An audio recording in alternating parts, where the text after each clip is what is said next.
Before I get into anything today, I'd like to say a huge thank you to everybody who has wished me a happy birthday, and an even bigger thank you to Kirsty for giving us a birthday topic on my birthday. It's nice to know the people who make the schedule, guys. It's really hard for me to pick a best birthday because I've had a lot of really good ones. I do know my worst, no question, because it's the only truly bad one that I can think of, but I'd rather not get into that right now.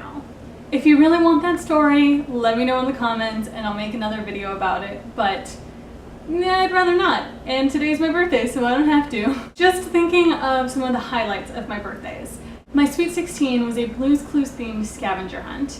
My 21st birthday was a trip to Las Vegas with my mom to see Josh Groban, which is probably the only time that has been described as somebody's 21st birthday. I was on the phone most of that weekend watching the Olympics with Mallory over her 20th birthday. My mom and I also saw Mamma Mia while we were there, which was fantastic. My mom also came to the midnight showing of Mamma Mia when it came out in theaters because my mom is pretty cool.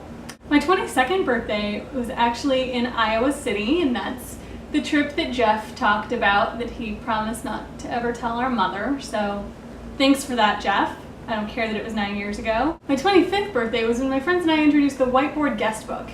I was living in a great house that was perfect for parties, and somebody wrote on the whiteboard, so then everybody wrote on the whiteboard and it became a whole thing.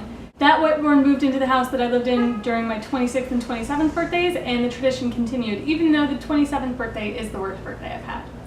My 28th birthday, I was in Chicago for the 20-something SB Summit, and Wheezy Waiter came to my birthday because I invited him. So did Michael from VEDAugust. I still have the dollar that Wheezy gave me somewhere in storage in California. There's actually a video, if I can find it, I will link it below, where Michael and Craig do a thing about how they're kind of always mistaken for each other. That happened outside my birthday, so that was awesome. For my 30th birthday, I decided to go big, but I didn't want some huge party or anything, so I flew to California for 40 hours to see the San Francisco Giants lose horribly to the Boston Red Sox. The Giants are actually in Chicago today, so I am going to see them again. And I think this is a sign that it's supposed to be my tradition. I will now start planning my birthday as soon as the schedule comes out every year, because wherever the Giants are, I think I'm going to go. My dad and stepmom are on their way into town. A friend from high school, who is also a fan of the Giants, happens to be in town working, so she's coming to the game tonight. It's an evening game, should be a great one. I will probably pull my phone out and do some recording. I hope all of you have had great birthdays. I hope your next one is fantastic. And I'm gonna go drink some Dr. Pepper now.